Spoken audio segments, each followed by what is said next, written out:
Thank you, Dr. Lee. Thank you for inviting me in. I will tell you, I got off the plane right around midnight last night, so if I'm jet laggy or if I'm too slow, then just push me along, because I could talk about this forever. So what I'm going to talk about today is the evolution of AI applications, and we'll explain the marvels as we go. So NEC Labs America, just so you know, the lab that I run is a lab that's in the US. We're one of NEC Corporation out of Japan's global laboratories. We have a site in Princeton and a site in San Jose, and we really try to focus on the full range of sensing, understanding, and applying these kinds of AI techniques, and more broadly sort of interacting with the AI and research community and bringing the challenges that come from the corporation and sort of merging those together with state-of-the-art technology. So I have to say this morning was very, very nice. There was no talk of AI bubble, but everything in the US right now is talks about AI bubble. And I think part of the problem is that when people say AI bubble, they're actually thinking many bubbles. Right? There's AI automation, there's many of the AI techniques that we talked about today, there's artificial general intelligence, and I think that we really have to look at AI not just being one thing, but being many things. And what I'm going to talk about are the applications which really drives this many thing. One important thing, right, I am a researcher, I think many of you are researchers. One of the major problems researchers have is they confuse technical difficulty with commercially valuable. So that means that the hardest problem, I can tell you, very, very hard problems, and if we solve them, it would be a tremendous thing, but no one would pay for it, right? So there's a line between doing something that is really hard and doing something that people will actually pay for. And it even goes a little bit further in that the best technology rarely wins, right? So if the quality of your technology is much higher than good enough, then it's too expensive and no one will buy it. If it's not good enough, then it also loses. So really what you're trying to aim for is finding the technology that is actually just good enough. And the interesting thing, and I'll talk about it today, almost all of the AI technology we have right now is good enough for many of the applications we want to do.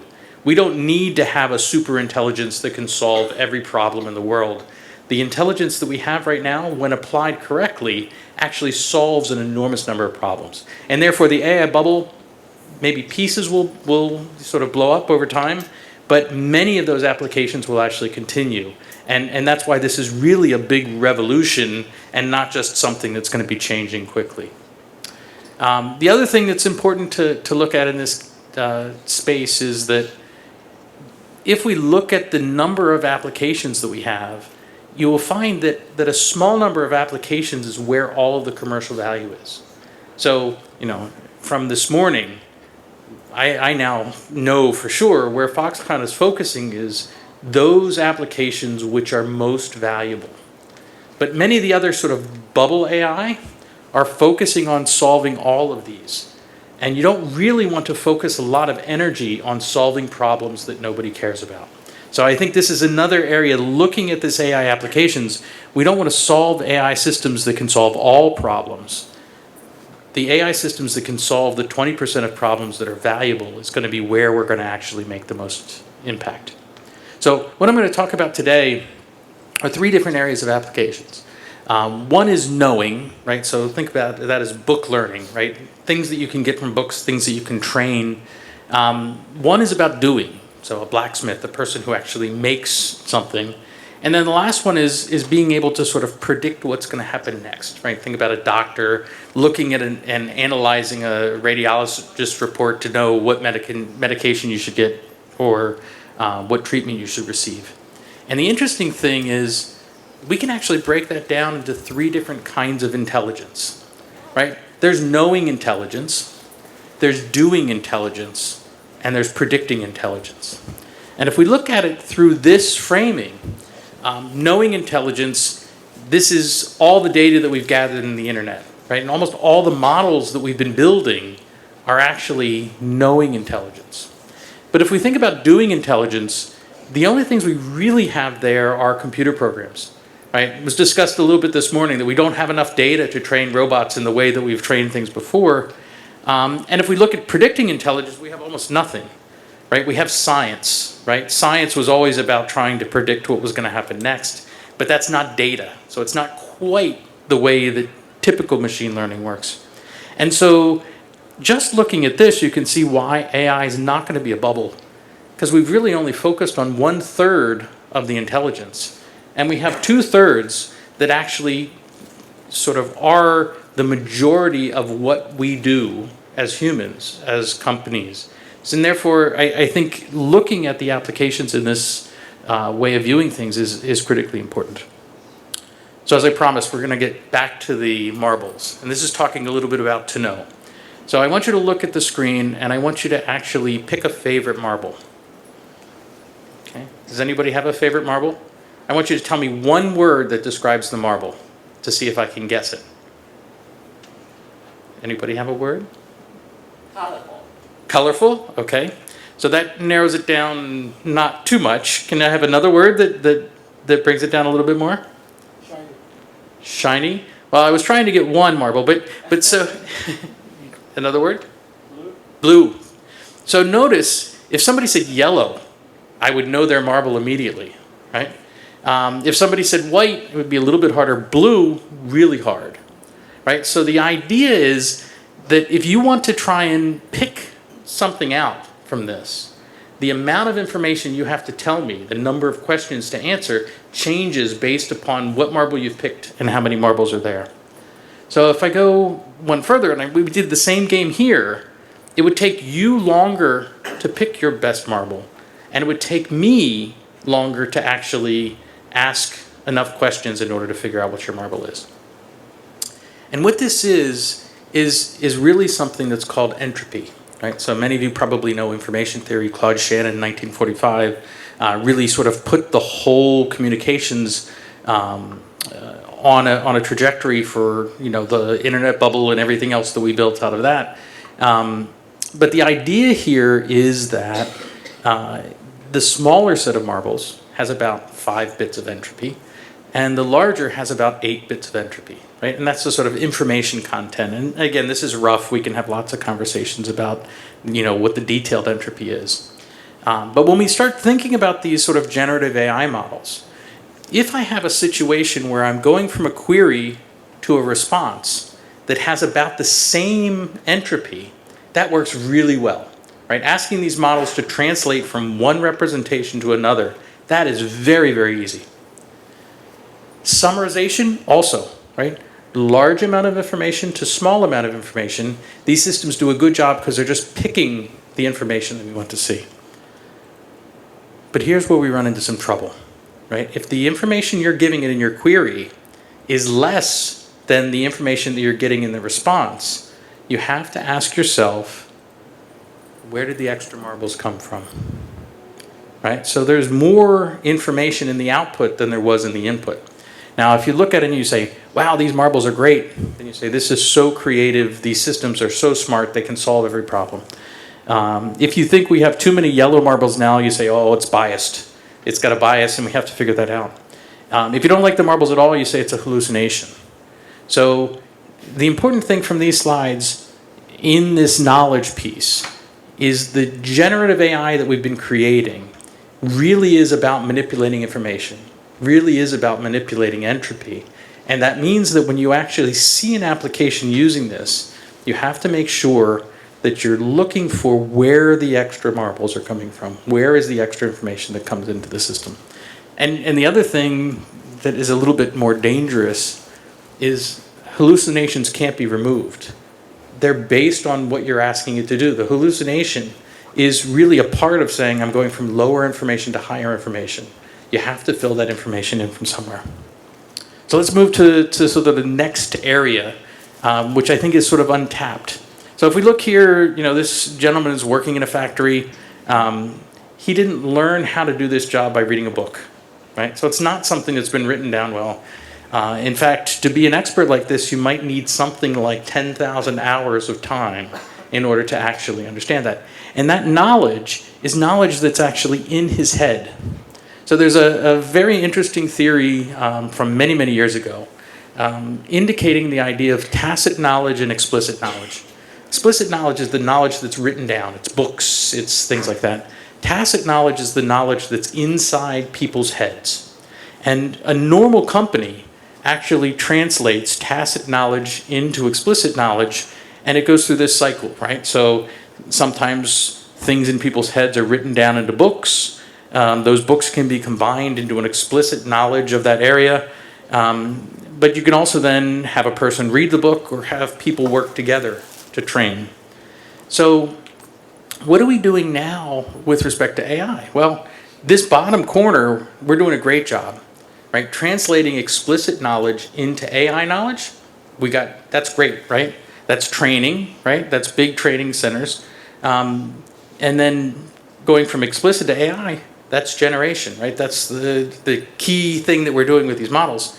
But the upper left-hand corner, we're really not doing a very good job there, right? Because we really don't have ways of actually extracting tacit knowledge from people's heads and building AI knowledge that we can use in these applications. So this whole area of doing intelligence is going to be surrounding this idea of how do I capture tacit knowledge and how do I use that in AI systems. So one of the things, and I don't get into the nitty-gritty of the problems that we're doing, but one way to think about this that actually works really, really well is, you get someone to write down a recipe, right? How to do something, a set of tasks, right? And that's building a workflow, and we convert that sort of human recipe into a real sort of structured workflow for how you accomplish tasks. Now, the interesting thing on this is that each task needs to actually have some validation, right?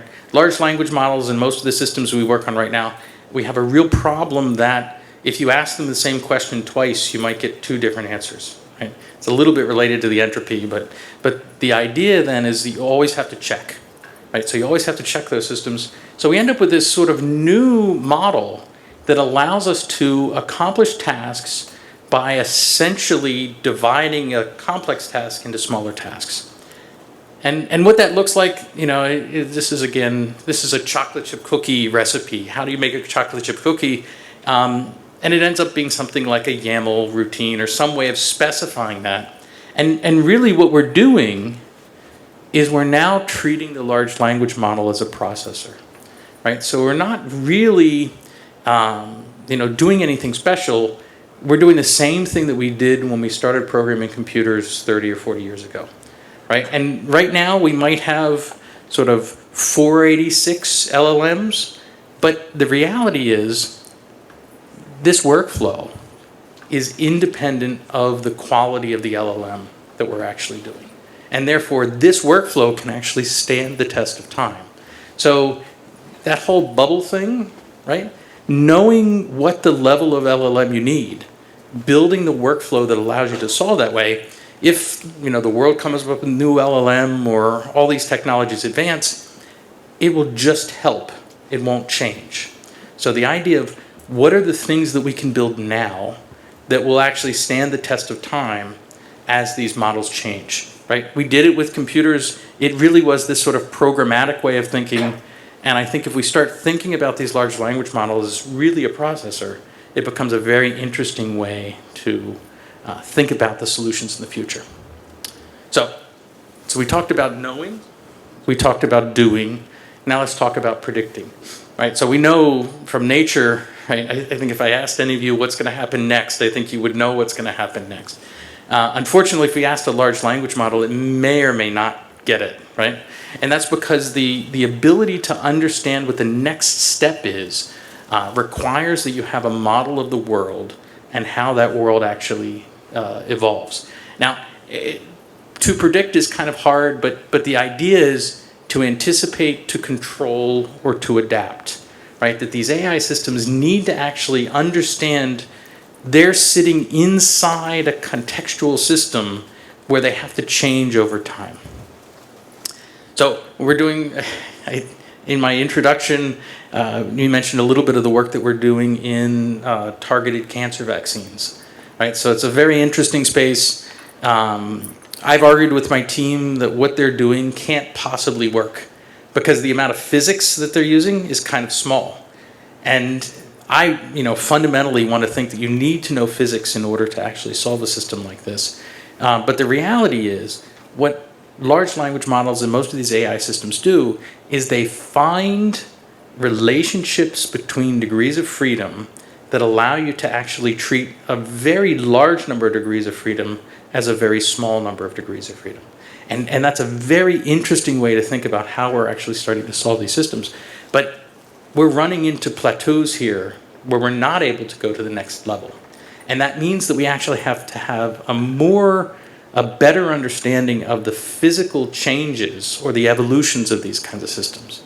The other one we're working on is things like this. So we have a lot of work in building autonomous vehicle, not the car itself, but the solution for doing the understanding of the video analytics that are coming in, the LiDAR analytics that are coming in. And the interesting thing is that getting a car to drive on its own, it's actually really, really easy. You put two cars together and put a human in one of those cars, it becomes really, really hard. You put a person on a walkway, then it becomes even more difficult. So the hardest part of self-driving vehicle is really trying to make the car respond to the others around.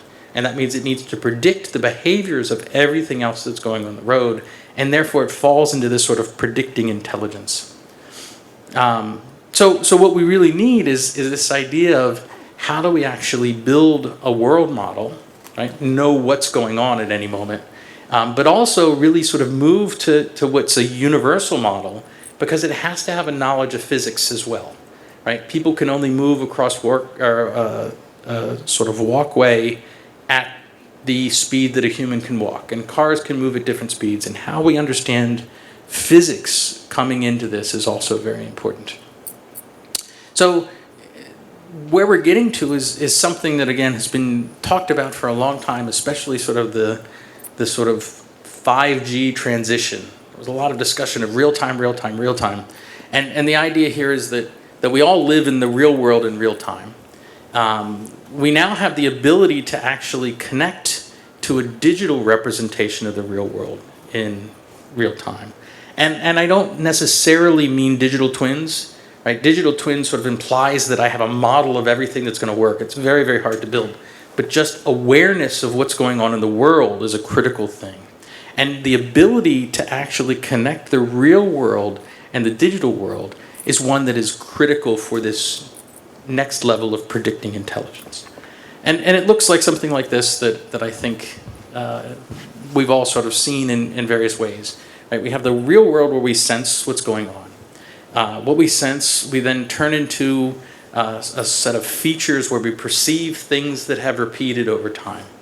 We then pass that through an understanding. It could be a machine learning model, could be something else, to try and find some meaning. Right? The last time this happened, something bad happened, therefore I'm going to worry about that. We then make a prediction based on that, on what's going to happen, and then we actually take action. And of course, the key to this, right, anytime you're taking action, is the two blue lines have to be as close to real time as possible, right? If I predict what's going to happen and then, 10 minutes later it happens, or it happens while I'm doing the prediction, it has no value. So that's really what we need to do. So this becomes not just a machine learning problem. It becomes a networking problem. It becomes a data representation problem. Because, if we went back to that slide where we talked about knowing intelligence and we had all the internet data, and doing intelligence we had some computer programs, we have nothing in the predicting intelligence because that's all the data that we're actually taking and collecting every day, right? So we can sense that, but most of that data, once we've sensed it, it actually gets old. So that means we're not really gathering the same kind of sort of static data that doesn't change that we had with the internet. So the summary on this first piece is information is key for knowing intelligence. Right? We've already sort of solved that to a tremendous degree. Workflows are key for doing intelligence. How do we actually represent how to do things? And real time is key for this predicting intelligence. So I'm going to jump to something else. This is a dangerous thing to do, especially since it's being recorded. But you can find me 5 years and tell me if I'm completely wrong. So this is what I think we should be expecting. I think there's going to be AI bubbles that will burst. I don't think we're safe from that happening. But a lot of them are going to just grow and turn into very, very good business, right? And the critical thing is not to call everything AI, because the good AI applications are going to get spoiled by the bad AI applications. So it's critical that we find the line between these things. But there are going to be some things that are going to burst. The models are going to settle on good enough. This is actually a bit of an old model comparison. But we're currently at the state, 3 years ago, models were tremendously changing, right? And benchmarks were changing. We're kind of at the point now where all the models look kind of the same. And that's really related to my slide that says, well, if you have a model that's much better than all the other models, but it's so expensive that nobody's ever going to use it, that's not going to be the winner, right? And if you have a model that's not good enough, that's not going to be the winner either. So we're going to find that most of these models hit this sort of good enough category. And that's why they're all going to start looking more and more the same. I think theory is going to reduce resources, right? So I talked about entropy, right? And there was a paper by Claude Shannon that some of you may recognize here from 1945. Right around 1945, we were at the beginning of what you would call a communications bubble, right? Because everything starts at a bubble where you actually have these outsourced expectations and you use that to try and raise money and do everything else. People were saying that they could communicate faster than the speed of light, they could go back in time, all sorts of things. Until Claude Shannon came out with a paper that said, here is the limit. This is the most information you can communicate over any given channel. And as soon as that happened, the communication actually focused, right? So communication was very defocused, very much like how AI is right now. It focused on very important paths, and we as a planet just kept moving along those lines. The interesting thing is, from Claude Shannon's paper till today, there's something like a factor of 10 to the 9th in our ability to communicate over a given channel, right? So it is absolutely in the, it's going to happen. I don't know if 5 years is going to do it. Somebody is going to release a paper that is going to dramatically reduce the overall cost of using and building these generative AI systems, right? And that is going to actually be the thing that is going to solve most of these resource issues, right? If you actually, as part of my job, I have to do lots of sort of prediction, right? And if you actually predict something that goes to infinity, you know that you've probably missed something, right? So at some point in time, either AI is going to take all the energy in the planet, or we're going to decide, I want hot water more than I want intelligence. And when we get to that stage, it's going to be this kind of theoretical understanding or evolutions where we actually are smarter about the models that we actually can solve many of these resource problems. Tacit knowledge will be captured, right? This is going to be the critical thing that you're going to see, right? Every company has an enormous value in knowledge that's stored in their people, right? I've had lots of discussions with CEOs, and if you ask the CEO, would you rather lose all your data or lose all your people, right? And they immediately say, I don't want to lose my people because they carry so much knowledge, right? We'll replace the data that's there. And so most of what AI is being used on, most of the data lakes and all the things that are out there, is not this knowledge. So we're going to start seeing more and more applications focus on extracting this tacit knowledge. And then world models, right? I don't have as good of robotic models as many of the talks from this morning. But the idea of how do I get a robot to play Jenga? Right? If you look in the literature, this is all the thing. Everybody's trying to make robotic arms play Jenga. The interesting thing about it is it needs to know lots about physics in order to understand how this is going to work. So there has to be a sort of alignment between, I won't say generative AI, because I don't think generative AI is the right AI model, but physics-inspired machine learning, right, where you take an approximate physics explanation plus exact data, and you bring those together to build a model that is better than either, we're going to see that start to happen. That'll be the way that we can actually start having these sort of real-world physics models be used. So, summary, bubbles will burst, but even if they all burst, AI will persist because there's value that is being used now, and that's not a bubble, right?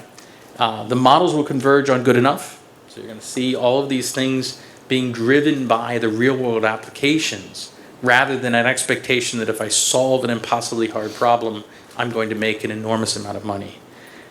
AI theory will solve the resource issue, right? It's going to be, someone hopefully is in, college right now or graduate school thinking about an interesting mathematical equation that's going to come out and build that. Tacit knowledge will be captured, and in the end, the critical thing is going to be not just static data that's been stored, but real-time data that we can actually use for developing these kinds of systems. So that's my talk, and I'm happy to take questions.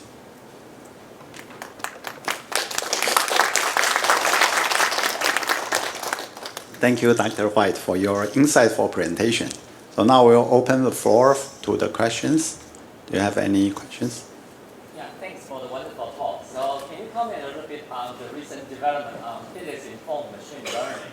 Is it a promising direction, in particular addressing the third direction that you pointed out interestingly, the predicting knowledge?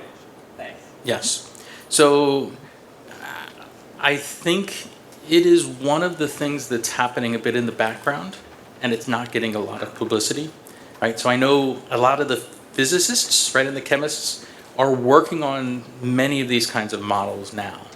I know there's a very interesting set of things about making the sort of normal way that we would solve lots of quantum chemistry and quantum physics things differentiable. And once you actually have differentiable models, then you can actually play all the machine learning games with respect to those. But I think that the one thing, and I didn't put the slide in, that I think will be very interesting, right? So here's a thought thing for you. Say I have two models and exact data. How do you actually combine those two models together with the data to build a model that is better than either of those two? And so one of those models might be physics, right? I might be using ChatGPT and Llama, as they could be two different generative AI models. But that idea of how you actually combine, right? And it's a little more than transfer learning. It's going to be something that fits there. I will also tell you, I'm trained as a quantum chemist. I have many people on my team who are trained as machine learning folks, and they went on a couple of paths. NEC is doing some very interesting things with respect to targeted cancer, vaccines. And they basically said, let's build this big model, we're going to do it. And the interesting thing about that is that they got results which were very, very good. And in this space, if you get good results, it doesn't matter how you came to them. And that's what I mean, this idea that most of science is about dimensionality reduction, right? You reduce lots of data to an equation and I think that that way of looking at things is actually gaining lots of traction. And I think you're going to start seeing things in medicine and materials design. I think there's a whole host of things where you start bringing in the physics, right? An equation, if you think about it, is an infinite amount of data. So I think there's a mesh that's going to come.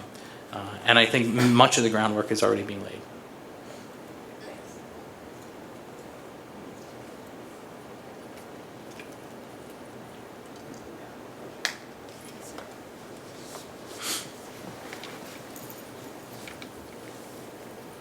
Hello, Professor.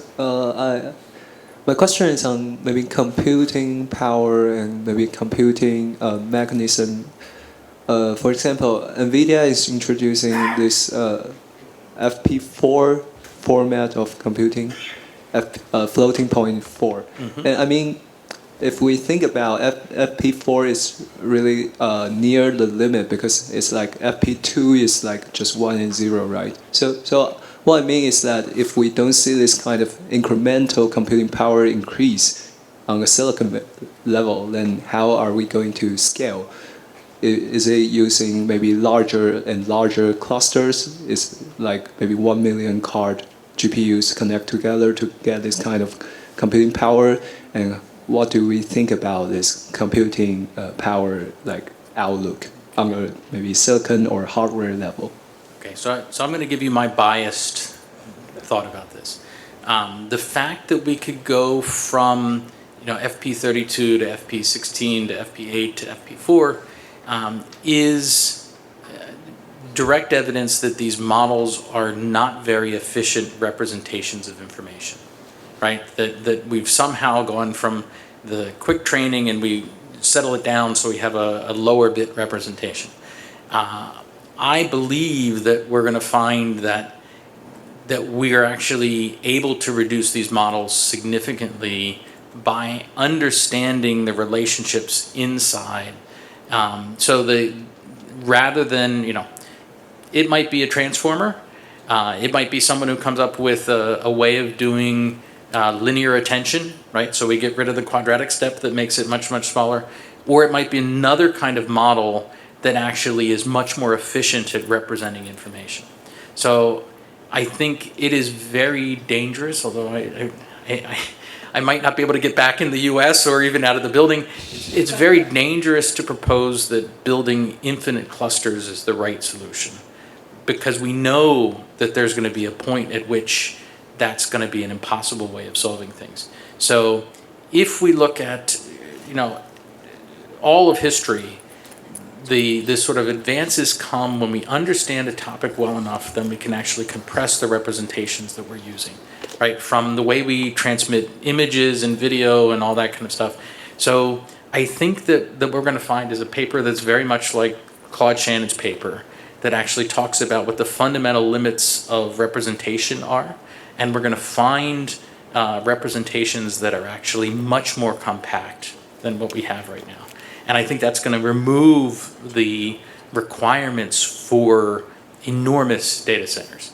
Now, it won't remove the requirements for data centers, right? It's one of these things, we need electricity and we need compute, but I think we're going to be using that compute for other things, right? If we need to use more and more compute for just the knowing intelligent, that means we don't have enough electricity or compute for the doing and the predicting. And I think that kind of trade-off is one where we're always going to have to find a theory way to move forward.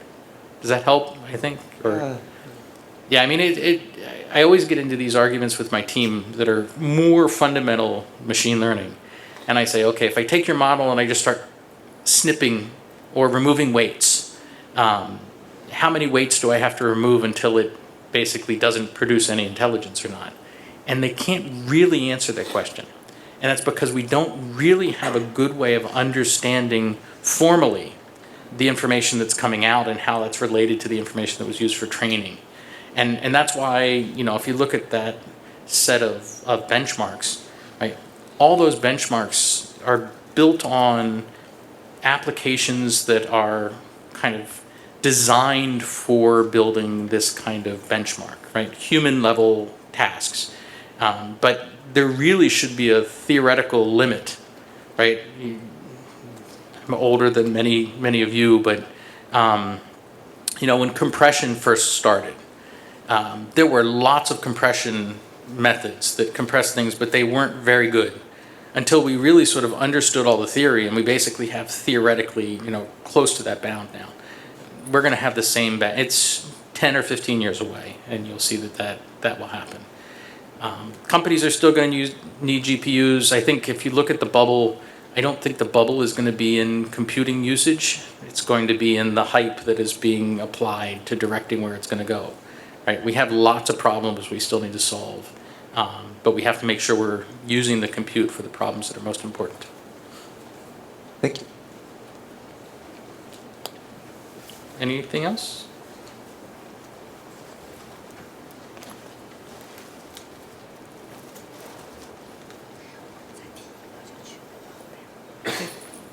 Thank you.